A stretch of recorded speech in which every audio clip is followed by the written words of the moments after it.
Hello everyone, this is Dimitri Azotas and this is another episode of the Deathgineers podcast.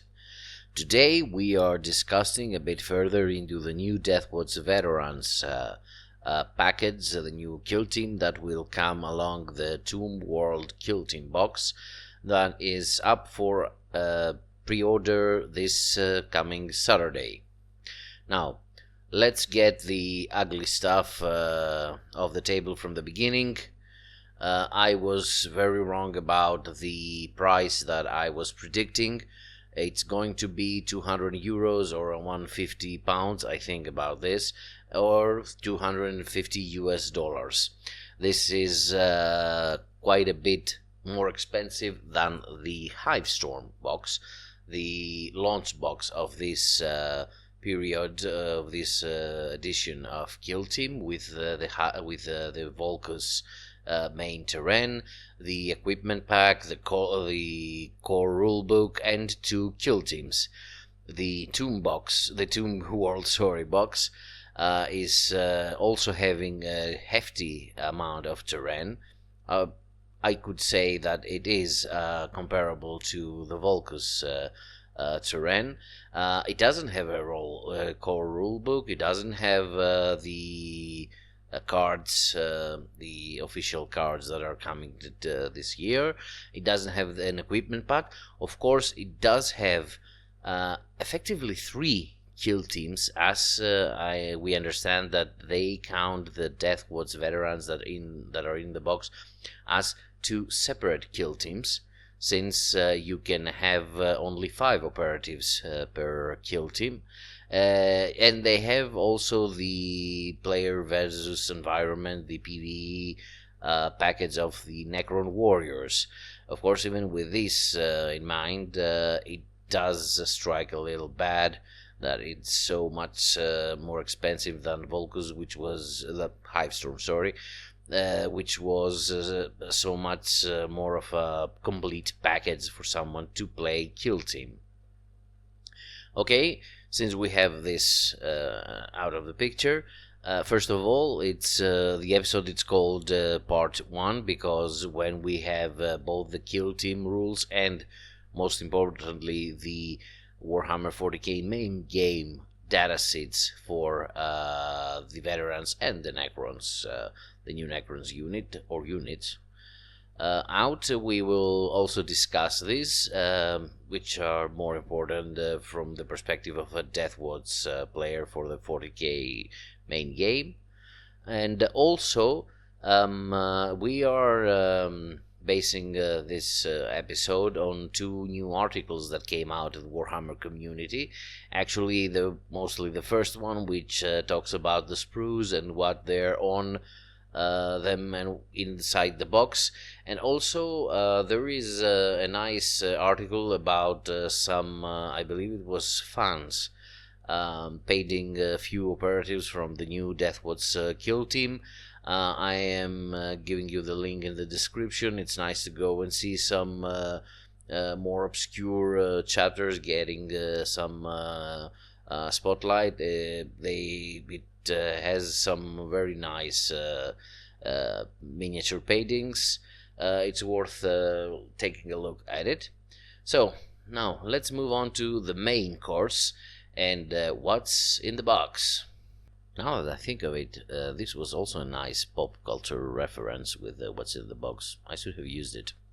So, the main article refers to the Deathwatch Veterans kill team that is inside it, and it talks about giving you the ability to build 10 models, although you can only take 5 of them in every Deathwatch kill team.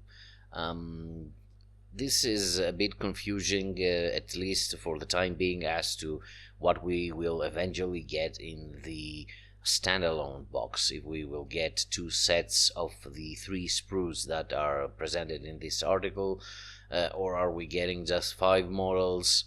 We will have just to wait and see. So let's go to the sprues. As we can see, we only have 1 hammer, 1 shield. We don't have shotguns. We have some new designs, for example, on the mace. and we also have the new plasma gun. This means that I was also quasi wrong, as I was expecting. I was telling that at least we will have two Hummers, Thunder Hummers, and two Storm Shields in the whole package, as we would have to have at least one per 5 models, as it was very clear that it will be the double the sprues. So if you have one of something, you would have at least two of it within the whole package. But I was hoping that we maybe still had 4 hammers and 4 shields. I was wrong with this. At least we have 2 plus 2, because people were expecting that we will have only 1 per 10 models. Of course, we have to wait and see if we will get 10 men squads available in the new dataset for this kill team. As we can see, we are probably getting a new direction towards a more balanced loadout for the whole team. We maybe lose a little bit of our melee boogeyman status, but we might have a better chance at getting some proper ranged firepower, since we also have now a plasma gun, and we don't know how the profiles of the heavy of the front cannon and the Infernus heavy bolter will be in the new dataset. Now, regarding the possible operatives, we have one Tacticus body that can be built as the Blade Master or the Wet Sergeant.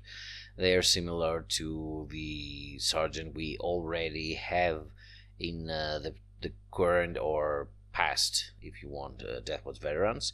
We have a Tacticus model, Tacticus body, that can be built as the Demolisher with the Thunderhammer, or the Aegis with the Shield, as the more melee-oriented operatives. And this shows that we probably can get both the Hammer and the Shield, at least in the kill team rules. We have the last body per 5, that is Tacticus, being either the Gunner or the Marksman, with the Gunner sporting the new plasma gun that we have available now in the Veterans kill team. We have the Phobos armor body that can be built either as a head taker, which is a reverse style with grab suit and grappling hook operative that resembles a lot the Black Seal dual blade wielder. And the Disruptor is a more infiltrators like model with some gadgetry that is similar to the things that the infiltrators usually have. And finally, we have the Gravis body that can be built as either of 3, as one of 3 possible options. We have the Horde Slayer and the Bombard, which are respectively the heavy Infernus Bolter and the Frag Cannon wielders. And we have a new class, let's say, of heavies, the Breacher, which has a Hellstorm bolt rifle and melta bombs. At least in the kill team rules, we don't know how this will translate in the main 40k game dataset. Probably if you have a Breacher kind of model, you can have some war gear regarding melta bombs that can add a little bit oomph to the attack power, to the lethality of this team. Now, let's go to the 2 final pieces of the article that have to do with the available heads and pauldrons.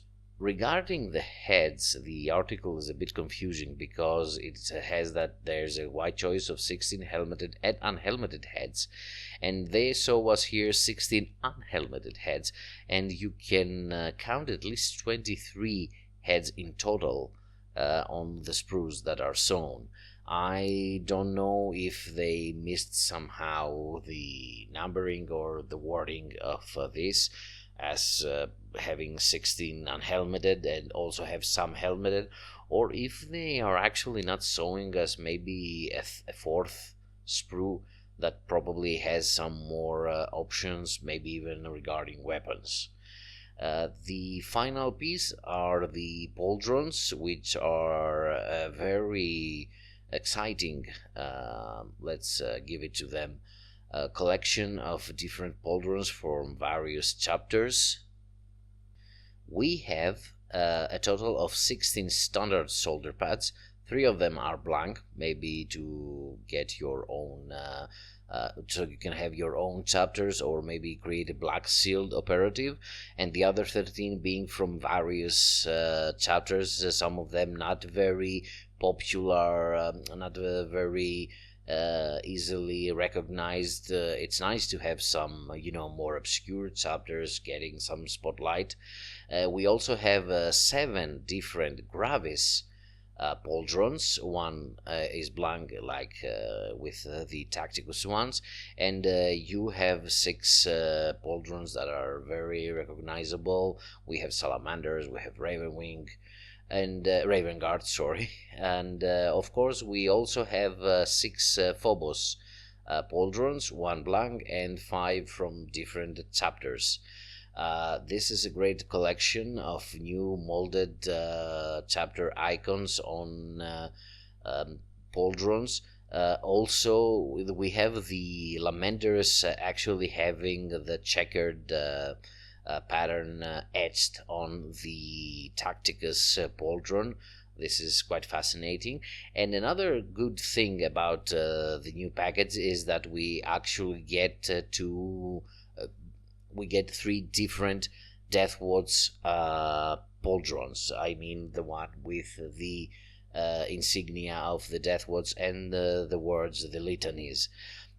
We have, I think it's a new Gravis pattern Deathwatch pauldron, and we also get for the first time an official Phobos Deathwatch pauldron, which is really nice, and an indication that we might get a new Deathwatch upgrade sprue maybe in the future, possibly near future. Now, we will have a second part. This is why I actually wrote part 1 on the title, when we will have the new datasets for the 40k game and, of course, the Kill Team rulings, so that we can discuss further how the new Deathwatch veterans will be incorporated in the 40k main game and how it will make or break the Deathwatch army for the future. Thank you for listening. As always, I expect your comments on the things we discussed here, and have some nice days.